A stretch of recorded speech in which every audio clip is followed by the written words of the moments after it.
The world. The world is not beautiful. Or so they say. Some do at least. In the long-winded search for meaning to life, people trek and struggle. And then there are those whose travels never end. Kino's journey, The Beautiful World, is this video's focus and represents a 2003 anime adaptation of a 2000s light novel by the same name. The series focuses on the adventures of the protagonist by the name of Kino, who is seen going on seemingly endless journey accompanied by a sentient motorcycle by the name of Hermes. My video aims to explore the narrative themes of Kino's journey while going in depth into the philosophical concepts presented in every episode, as well as analyzing the characters themselves. Kino as an anime is an interesting case where the staff making it already had a pretty stacked roster assigned to production. Most of the people attached to it having worked on projects like Serial Experiments Lane and Boogie Pop Phantom, including it having the same director as Lane, the late Nakamura Ryotaro. It's also a work I've previously mentioned on the channel for having its script written by Murai Sadayuki. In my Alien 9 video I mentioned how everything that comes into this man's hands becomes, without a doubt, a cult classic. In this case, similarly to Alien 9, the additions and changes to the source material serve to create a world that feels more connected and stranger than the original, while keeping a mysterious and contemplative tone. It is very much a series punctuated by socio-political and philosophical content, mostly dictated by these events which seem completely absurd and manufactured. The series has an episodic narrative which changes every episode depending on the places Hermes and Kino visit together.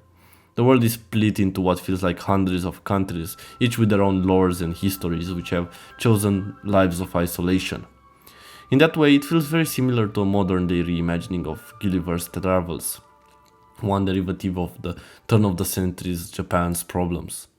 Kino essentially travels from dystopia to dystopia, experiencing a variety of factors alluding to facets of modern civilization. Its philosophical essence is derived from the recurring problem types: moral luck, cultural pluralism, law versus morality, the manufacture of social norms, and the question of what an individual owes to a country, when that country's values are internally coherent but entirely absurd to the exterior world. The series begins with an ethereal voice, one that begins each episode and announces thematic nuance. Almost like a god, it does truly say that the world is not beautiful, but in a language the viewer feels like they can only partially comprehend. The first scene after that immediately sorts out something quite important about Kino's character. Both Kino and Hermes get stuck in the middle of the desert due to a scorching heat, at which point Hermes asserts that Kino must choose either try to go forward and risk dying or return to their master's place. Yet Kino chooses none. The reason is simple: Kino does not believe in coming back to the same place, ending the journey or even turning back. Once on the road, there isn't an option to turn back unless you inadvertently happen to stumble upon the same place yet again later on. Instead, both Hermes and Kino rely on luck, and they get rewarded as such by the fact that an extremely rare rain occurs in the desert, allowing them to go through the heat without melting. Two important philosophical ideas are extrapolated through a single scene, as the series introduces us to its grand ideas even from the opening. First, Kino refuses the forced binary. Hermes gives a dilemma which appears rather simple: go forward and risk death, or back, returning to the master and essentially undoing the journey. Kino chooses neither, which is indicative of their character. It's a refusal to let the world dictate the structure of choice.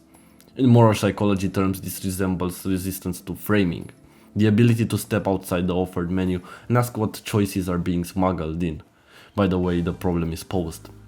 Second of all, Kino is a contingent person, unable and unwilling to separate from the idea of travel and by extension of life. Existentialism is a main theme of the show and is all tied nicely to Kino's journey. The existentialist experience begins from the idea that the world simply refuses to give a guaranteed meaning to some people's actions. As such, one must search for oneself. No matter what you may think of this character, Kino is a stoic, someone who refuses to let themselves be moved by actions or interactions around them. While I myself might be someone who believes stoicism to be one of the biggest plagues on human expression, stoicism in this case does not impede Kino's life. Kino abides by it because it makes the journey easier. You cannot control anything directly outside of your control. As such, why internalize?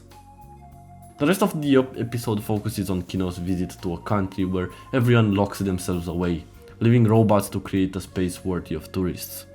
Here is where we start noticing the formulaic nature of the Kino episodes. The series' philosophy is entirely uninterested in delivering straight-up doctrines and has a focus of showing you these scenarios which, through ambiguity, help form the philosophical essence of the work. Essentially, every single episode is a thought experiment featuring a self-contained ecosystem where the writer's ideas can be explored. These are used in the series to individualistically pressure test concepts like justice, rights, truth and personhood, all done by watching what follows if we grant a premise this freedom. Kino's journey repeatedly does something structurally similar, except the case is not a trolley problem but an entire micropolity. In the same episode, we also learn Kino's motivation for not wanting to stay in any particular spot for more than 3 days, or to go backwards. It's because of their fear of getting attached and eventually choosing to stay. This comes not only from an attachment issue innate to Kino's personality, which is explored later in the series, but also because of existentialist anxiety around freedom.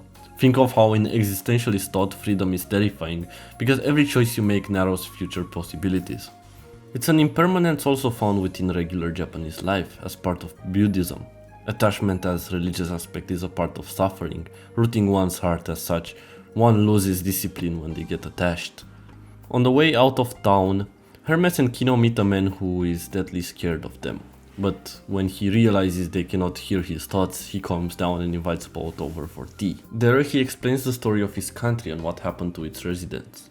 In his country's search to facilitate the removal of human pain, the scientists of the country developed a liquid which everyone drank, allowing them to essentially read one another's thoughts. The society was built afterwards around the law of mind transparency. This in turn was all done as a way to generate harmony against people. But instead what happened was a total societal collapse. Social trust soon fell apart and so did the country that used this method, leaving behind robots to take care of them. Locked in their houses, no children were born after that moment in time. As such, at one point the country will become rid of all humans, merely running on robots who have lost the track of time. The episode focuses on the philosophy of privacy as a moral condition of relationship. No way to hide wrongdoings. Privacy, at least from a conceptual standpoint, is complex and represents one's abilities to manage social situations and relationships, which don't always involve secrecy. It also presents a common phenomenological reading, visible pain. In this case, is pain shared as cognitive content and broadcasted to all that are around you.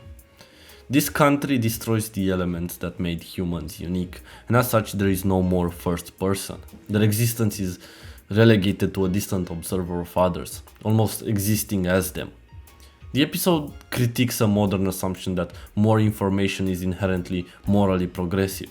The moral problem is not a lack of information about others, but the fragility of social bonds when one's well-meaning character is exposed. It's the same way concepts like qualia are presented in philosophy. The idea that perceived sensations are simply unique to oneself due to the inability of language to truly communicate proportional attitudes as a simple truth.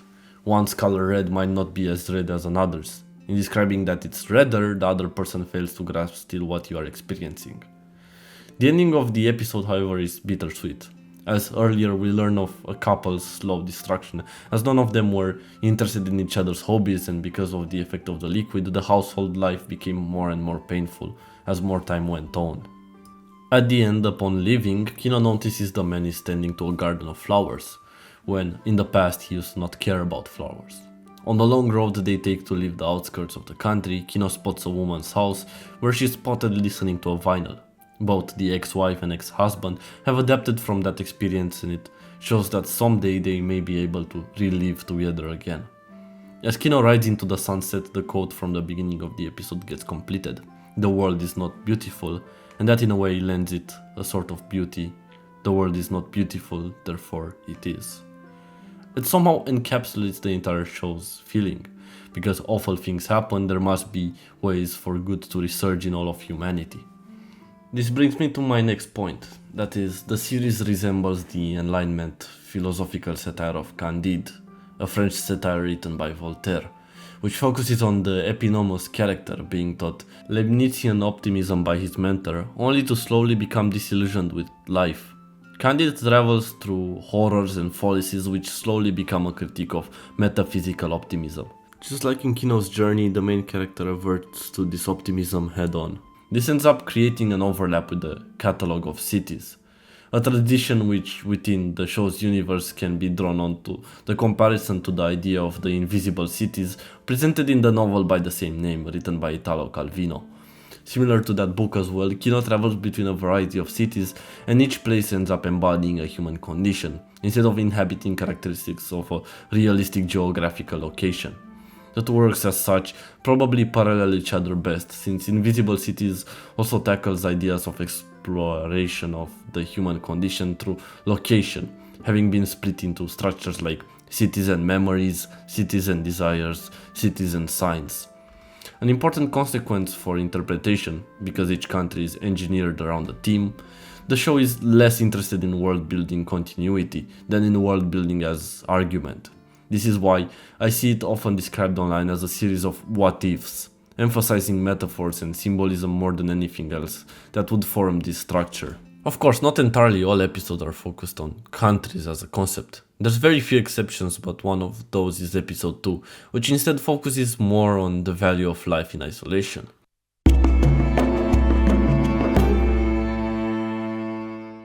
The episode is titled A Tale of Feeding Off Others, I Want to Live, and it begins with quite a straightforward premise. A duty to aid scenario in which Kino stumbles upon a group of 3 starving men trapped in the middle of the mountains due to the harsh winter conditions. With their vehicle stuck and unable to move, they would have eventually died without proper nourishing. Kino decides to help them by hunting rabbits around the area they're positioned in to keep them alive. But while this is happening, begins morally questioning the idea of saving human lives by killing rabbits. The problem isn't necessarily that the life of the animal was taken in the first place, but Kino argues that because he had no obligation neither toward the travelers or the rabbits, they still decided to help out the humans over leaving the rabbit alone. This is a concept called existential responsibility, which Sartre also covers in his works, where the basic idea for this specific case, because Kino intervened, it's asserted that human survival mattered more than the rabbit's life. None of those lives should be asserted on the same scale as such, since Kino only bears responsibility for their own person. It's also because Kino does not know these people, and as such cannot realize what they're going to do once they leave this place. This turns out to be the exact moral fringe the episode sits on, as the plot then reveals a deeper horror. These men are traffickers who intend to sell Kino, and their survival so far has included cannibalizing the people they were trafficking. They even try to disarm Kino, but this fails as they get killed by them due to their superior skill in wielding even the weakest of weapons. At the end, Kino throws a short glance at the 5 rabbits killed and then at the bodies, in a way signaling that this choice, while well-intentioned, was indeed the wrong one to be made. The final question that remains at the end of the episode is, would you do the same choice again? Which tightly aligns with the classical problem of moral luck. In helping someone, we assume and depend on the belief that our outcome saving a life will result in good, while that isn't always the case. Philosophically, the episode forces a distinction between A, the moral worth of an intention formed under uncertainty, and B, the moral horror of an outcome that one becomes entangled in by chance. Kino assesses that if they would be faced with the same situation again, they would still choose to show kindness because that's the way humanity is. It's rather inevitable.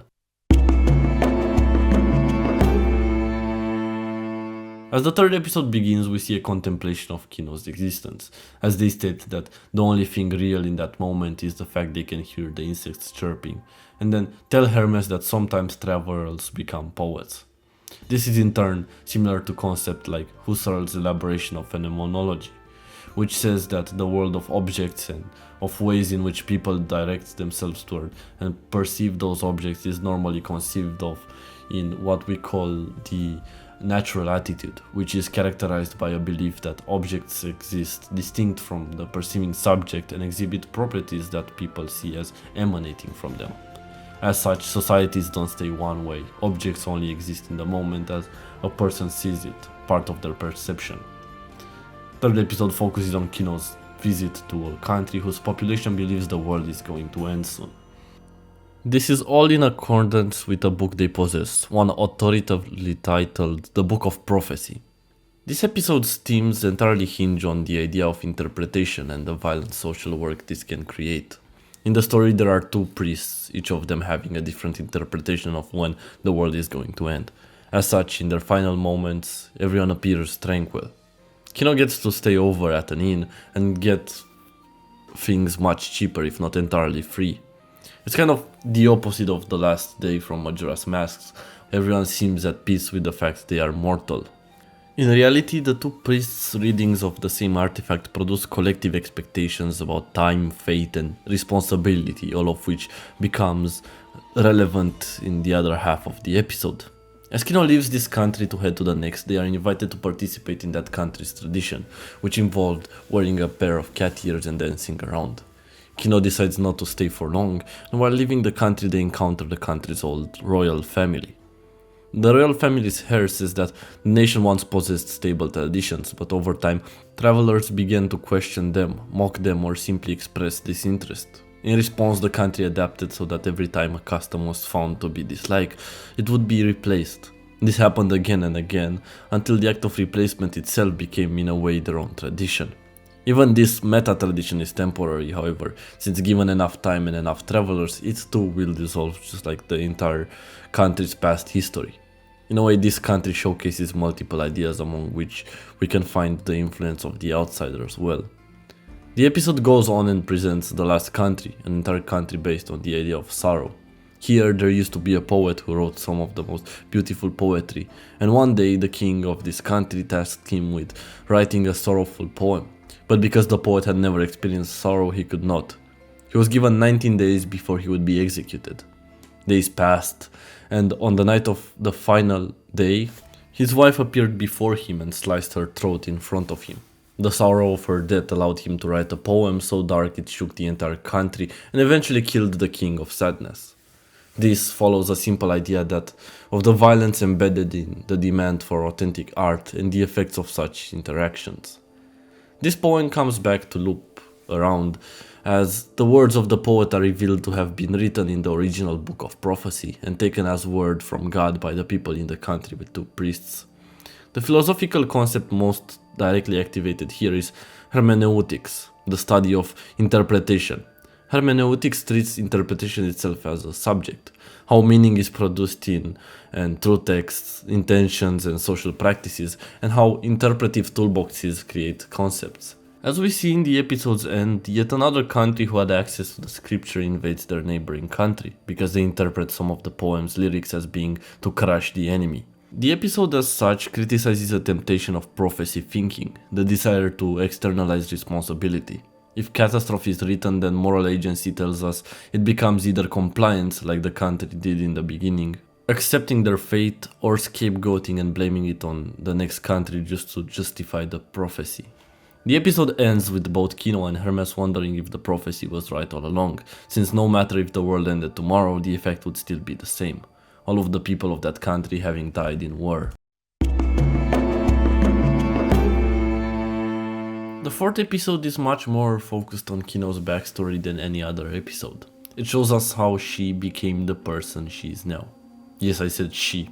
Up until this point in the video, although if you've already seen Kino's journey, you already know, I refer to Kino as they in the neutral form. Reason for this is that Kino has an interesting identity with gender. She's a woman, but despite that does not care if people don't recognize her as such. She's a strong character, one that's self-reliant. She's not someone that cares what she is to others. I've mentioned this before, but this character is a stoic at heart, not one born naturally like so, but out of trial.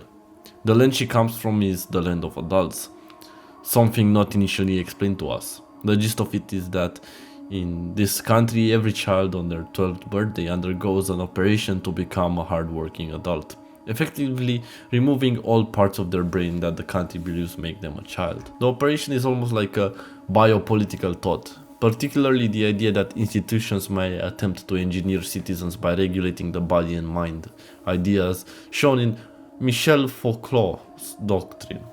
Foucauldian anxiety about normalization is when deviation from productivity is pathologized by a system. As such, exactly what happens to the child upon undergoing the surgery. In this country, a traveler by the name of Kino arrives and asks to stay for the duration of 2 days. This traveler wears the same coat as the current Kino and has a similar demeanor. The episode is an unusually concentrated prompt for personal identity questions. What makes someone the same person over time, and what grounds the continuity of a self under radical psychological and social transformation? Kino is a kind soul who went on a journey because he saw the birds flying. He wished to be the same as the birds. He's opportunistic but weak. Kino is the archetype of the sensitive young man. His longings are existential and his notions of freedom are transcendent, as he wishes to be free like the birds of the sky. A desire to escape his role and inhabit open possibility. Although that's what makes him vulnerable. He fixes an age-old motorrad and names it after his old friend, Hermes. This simultaneously could be a literal friend of his or the Greek deity of travel and speed, having considered this god an old friend due to his streak of luck in his ventures. Because of their discussions regarding the lives they live, and specifically the surgery children undergo in the country, which Kino sees as immoral, arguing that it ruins one's moral agency, and that the capacity to do unpleasant or wrong things because society commends it isn't the true meaning of maturity. In that sense, the narration of his implicitly asks whether this maturity is something derived out of ethical discernment or just a way to force a reliable system upon the country's people. This question and discussion causes a paradigm shift within the current Kino, and makes her ask her parents what would happen if she would not get the surgery. The townspeople quickly turn against her as she runs towards Kino. He decides to leave the country, scared that his own life might be in danger, but when he hears the townsfolk plan to kill the little girl, he has a moment of weakness. When her father begins charging her with a knife with the intention to kill her, the original Kino steps in front to protect her and is killed instead. She manages to run away together with Hermes, and because of a mistake Hermes does in identifying her, she becomes the current Kino, taking on his coat and identity of traveler. Kino doesn't replace him, but instead becomes the one to carry his flame onwards. Identity and individuality are the main themes of this episode, as it concludes with the idea that a person's identity is secured through commitment and naming, not biological continuity alone.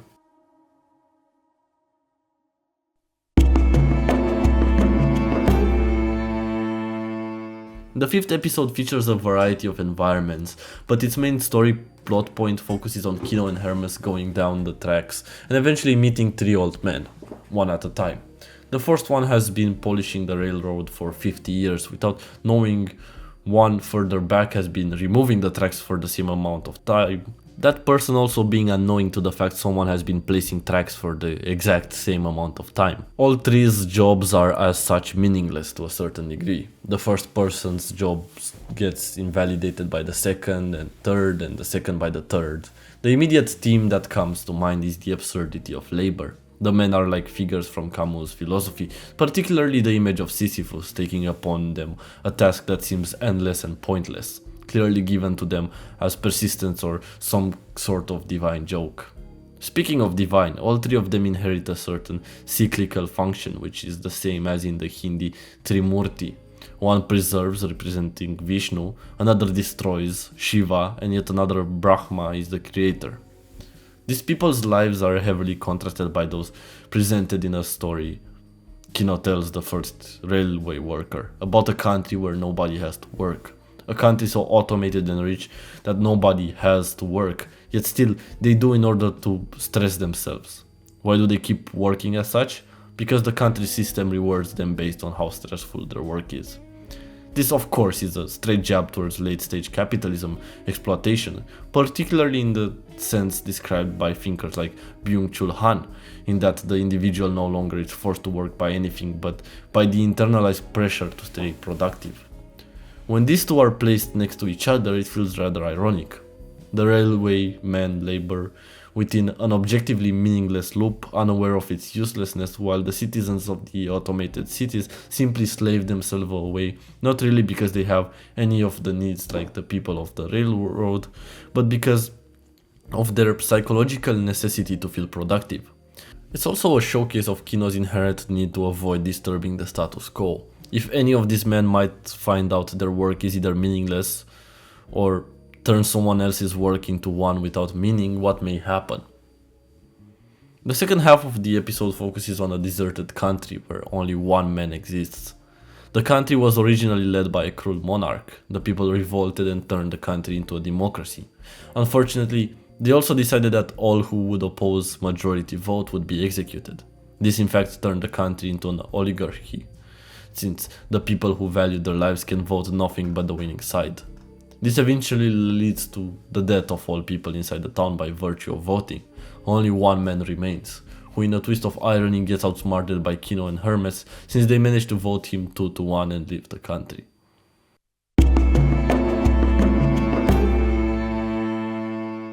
Episodes 6 and 7 are the only two-parter out of the entire anime. They represent episodes in which Hermes and Kino venture into a Colosseum-like country, thinking it's a peaceful and tranquil one, only to get stuck in a tournament arc. The country advertises itself everywhere as wonderful, yet operates a citizenship system built on coercive spectacle, where visitors must fight in a tournament to avoid slavery, and victory grants the right to make a law. Due to the bind Kino's placed in, she has to participate in this contest and win in order to place the law that allows her to leave the country. The central philosophical theme of episode 6 is coercion. The choice to fight appears voluntary, but is instead forced upon by the fact the alternative is becoming a slave. There are a bunch of fights in both episodes 6 and 7, which Kino keeps winning by making her opponents surrender no matter what. During episode 6, Kino also meets a man by the name of Shizu, who appears to be a counterpart to her, having similar companion and demeanor.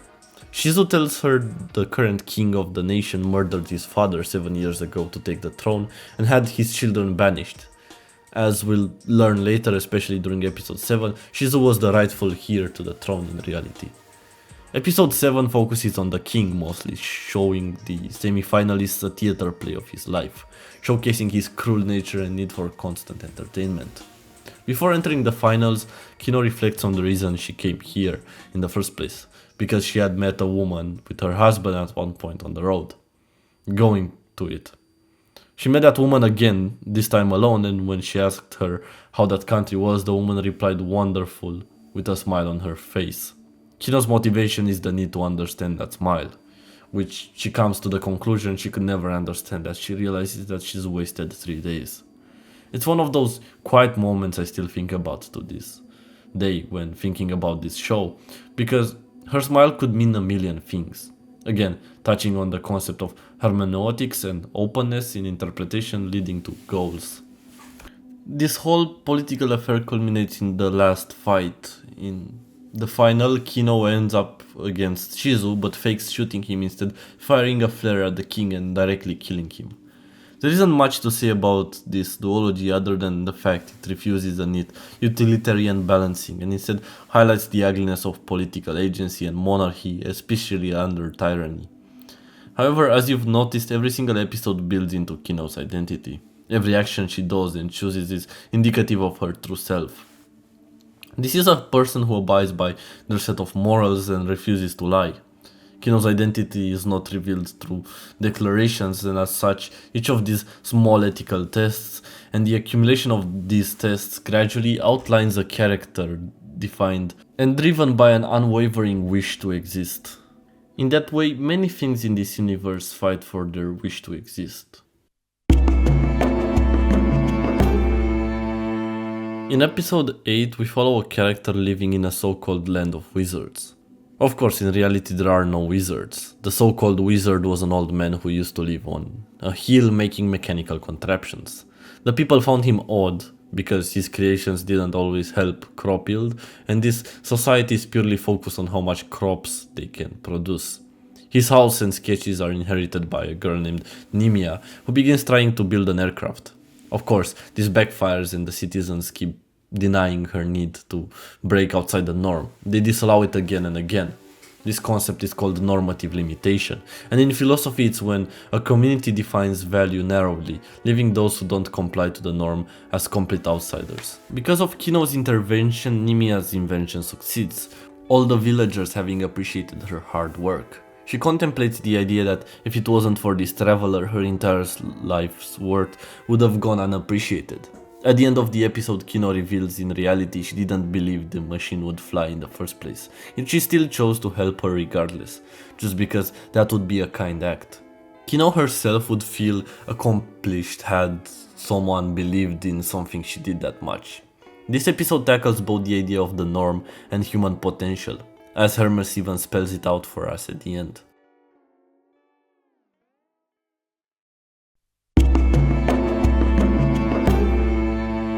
Episode 9 begins with a literal thought experiment, as Kino and Hermes read a book about a commander who died in battle, and before dying, gave the orders to kill a tank with 3 slashes on the side and a jaguar on the left side. This commander appears in the book as a floating tank that looks exactly like that described, and asks a traveler if they had seen the tank before leaving. It's quite a hard thing to interpret, because I'm not sure why the commander is the tank in the first place. One interpretation I can assess is the problem of identity persistence. If the commander's consciousness inhabits the tank, then does his identity, memory and body follow through? The tank carries the markings he described, yet he still perceives it as an external target. This suggests a split between what he is and what he believes himself to be. Philosophically, it is one of those cases when an individual fails to recognize their transformed selves because their identity is tied to their past self-image.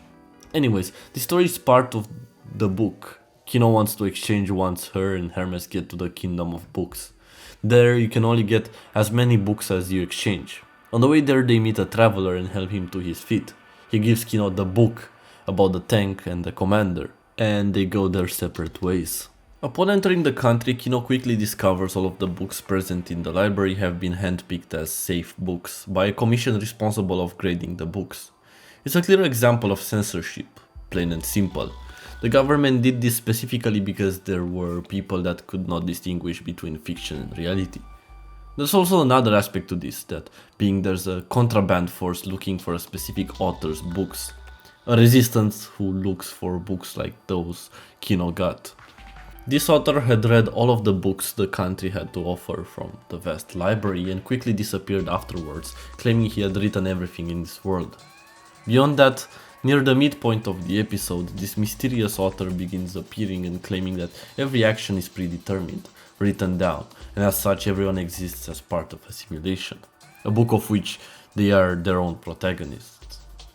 In a rather ontological twist of events, reality and existence is deterministic, but it also grants a sense of awareness to the self. There's a reflective tone which directly addresses the viewer, in a way I haven't seen many series do.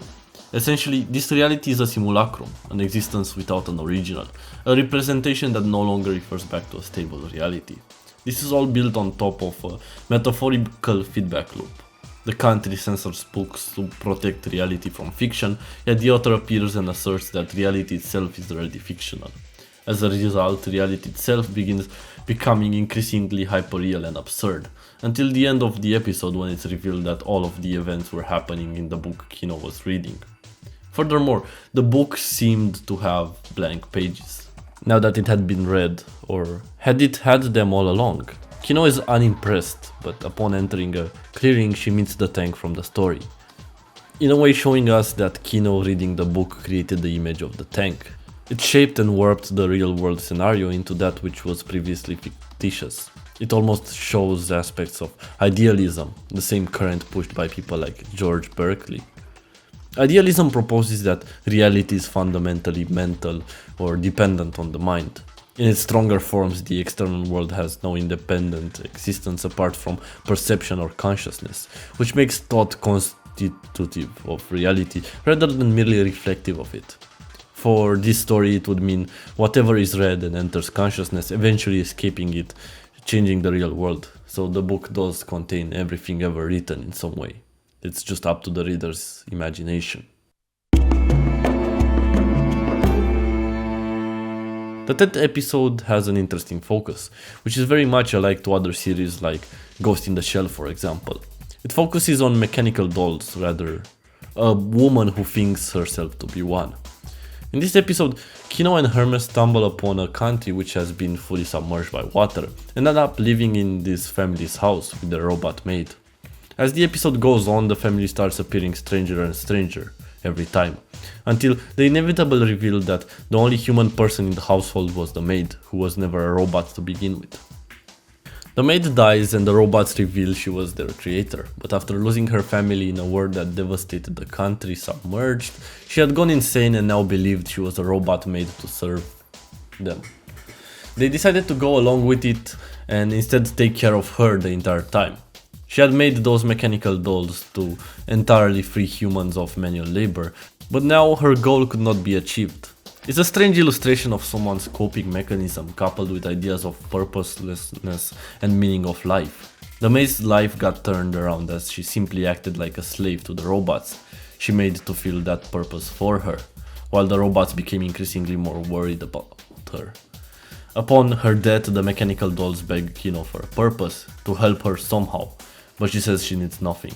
As a result, without a purpose, they all join hands and jump in the water below, killing themselves and sinking to the depths of a war-torn country that is now submerged. Without a purpose, there is no reason for them to exist.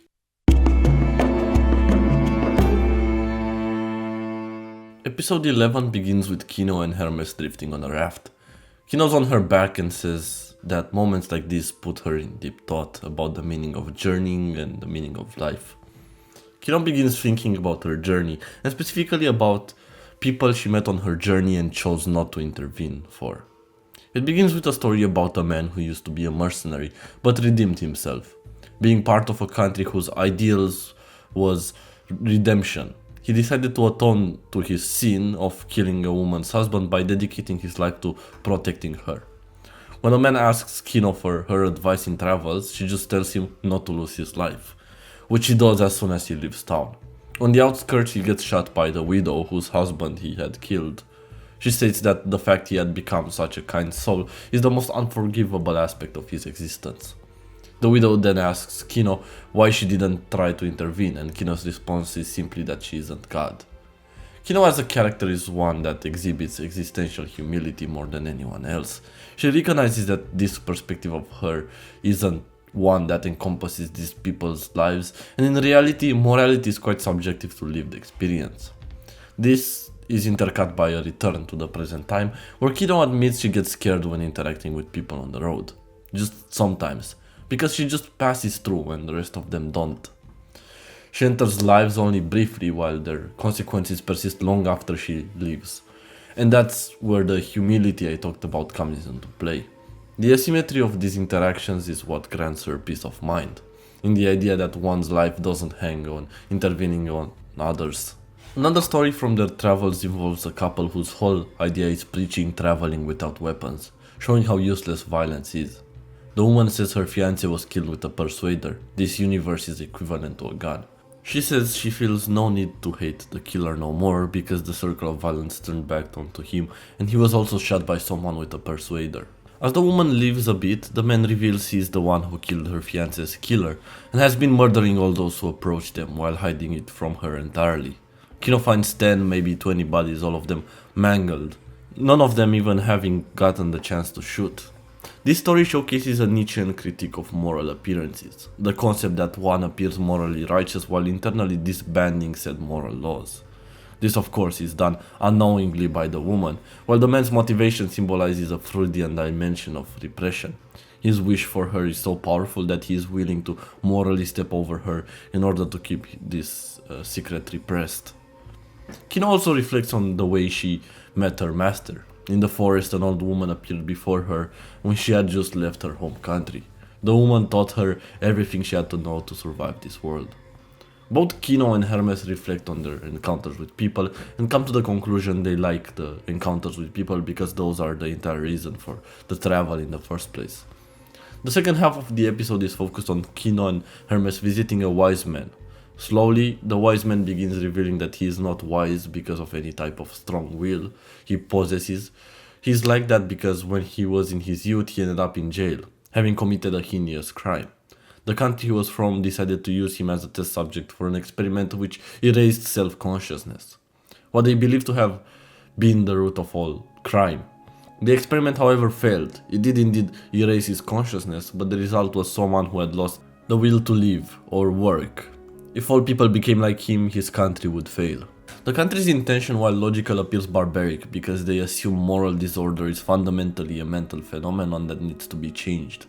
This comes from ideas of transhumanism, the idea that humans can suppress their conditions by modifying their humanity. This episode therefore critiques ideas such as the naive mind-first school of ethics, which try to argue for eliminating one's ability to act a certain way will stop that action from happening. The wise man is soon after visited by a hypnotist who tells him he knows the way to make him become his old self. It does a trick on him, making him immediately forget. Kino ties that to another case she encountered where a man's dying grandpa told him about the concept of the true blue sky. Of course, no such thing is tangible in reality. In reality, the grandpa told the man that to teach him a lesson in hermeneutics, in the fact words and even phrases require interpretation. Because the color blue is subjective, it is impossible to know which nuance of blue is the true color of the sky. In reality, the answer to the question is none.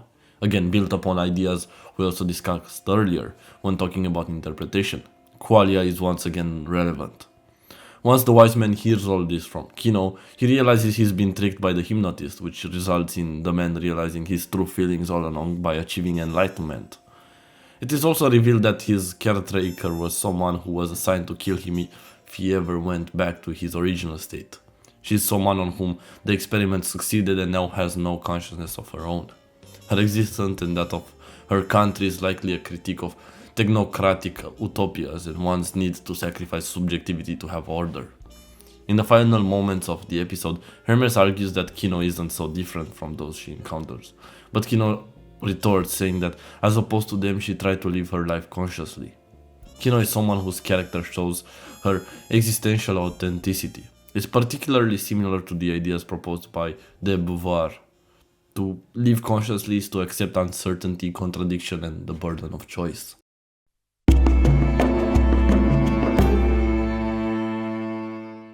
The 12th episode's focus is war. To be more exact, just like an earlier episode, it's about attacking the innocents. Kino and Hermes arrive in Veldeval, a self-described peaceful nation which seems to be littered with abandoned military equipment and weirdly enough seems to be preparing for war.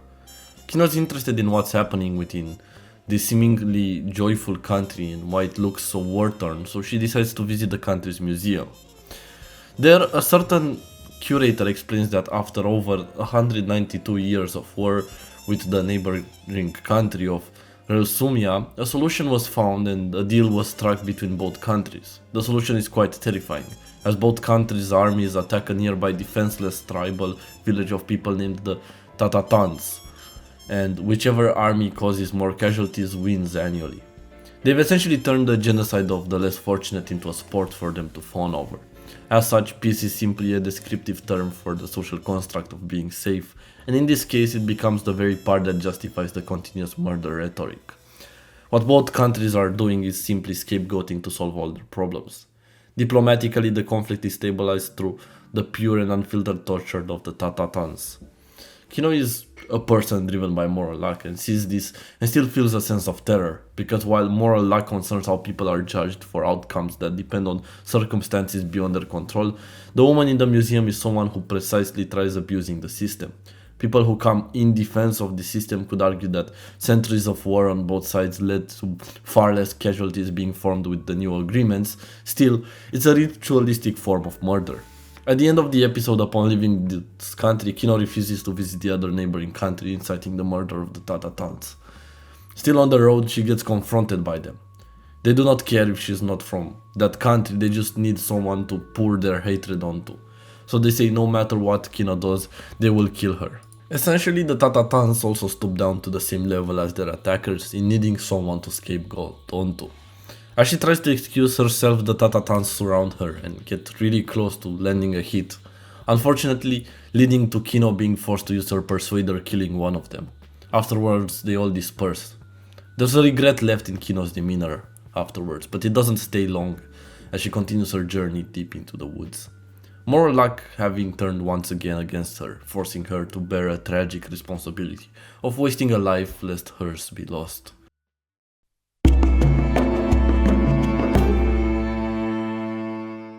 The 13th episode is the last one and features a story about Kino visiting a country rumored to shun travelers. At first that appears to be the case, but when she says she will stay only 3 days, the inhabitants become exceptionally welcoming. These few days Kino spends in town, she meets a girl by the name of Sakura, who she gets attached to, because she very much appears like an analog of Kino's past, almost being identical to the version of hers from when she was little. As she's about to leave, seeing the kindness of these people, she asks if she may stay another day, but they become suddenly hostile. She decides to camp nearby the city for a day. That evening, a pyroclastic flow destroys the country, killing everyone from within. Kino reads the letter received from the villagers explaining the people knew of the impending destruction, but choose to remain where they were raised and cherished because of their inherent egoism, taking their children with them as well, having never told the kids of their impending doom, and that egoism drove the death of more. Kino feels destroyed in the moment, and it's the only time we ever see her stoic demeanor fully break down. The people will only remain in Kino's memory as she embarks yet again in the long journey ahead. Kino may have been the ultimate traveler, the ultimate person of travel, driven by one's strong morals and unchanging. In a way, a rock refuses to move, so does her character.